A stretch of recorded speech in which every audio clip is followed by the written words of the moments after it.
Yes, the age-old, rather worn-out question of the Beatles versus the Stones.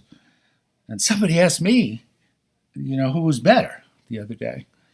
And I said, better isn't really the interesting question. It's more, better is subjective. The objective question is which of the two bands was more formidable, who had more ammunition in their arsenal, so to speak. If we look at the facts, as you know, the Beatles had four lead singers. The Stones had more or less one. Keith sang on Happy lead and something else probably, and Bill Wyman sang on a track on Satanic Majesties. But for the most part, people just sort of really consider Mick to be the lead singer of the Rolling Stones. The Beatles had four songwriters, and the Stones had two, Mick and Keith, plus, again, Bill, who wrote the song that he sang that was on Satanic Majesties. The Beatles had at least two drummers, Ringo, of course, and Paul was a decent drummer. And occasionally, I think John played drums, and even George.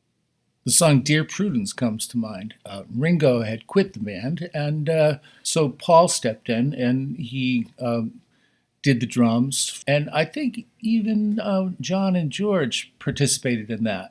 I may be wrong on that, but, I would say, it's fair to say all four of them played the drums in some capacity. The Stones had one drummer during the lifetime of Charlie Watts, and then they got another one. But they never had two in the band at the same time, to my knowledge. The Beatles had three lead guitarists.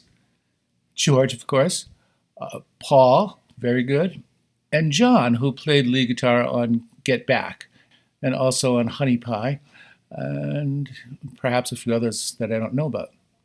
The Stones had two lead guitarists during the era of Brian Jones and Keith Richards, and now during this era of Ron Wood and Keith Richards. In the course of their career, the Beatles had 20 number one singles on the Billboard charts, and the Rolling Stones had 8. Now, keep in mind that the Beatles' tenure was approximately 10 years in which they had 20 number one singles. The Stones, in their 63 years, have had 8. That brings this question to the forefront. The Beatles performed live for roughly 5 years, in which time they did something like 1,400 shows, 1,400 live appearances.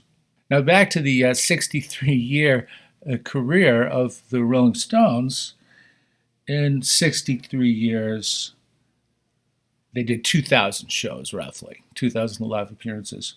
If you do the math on that and compare it to the Beatles' short 5 years as live performers, for the Stones, 2,000 shows in 63 years equals 158 shows every 5 years, as compared to the Beatles' 1,400 shows in 5 years.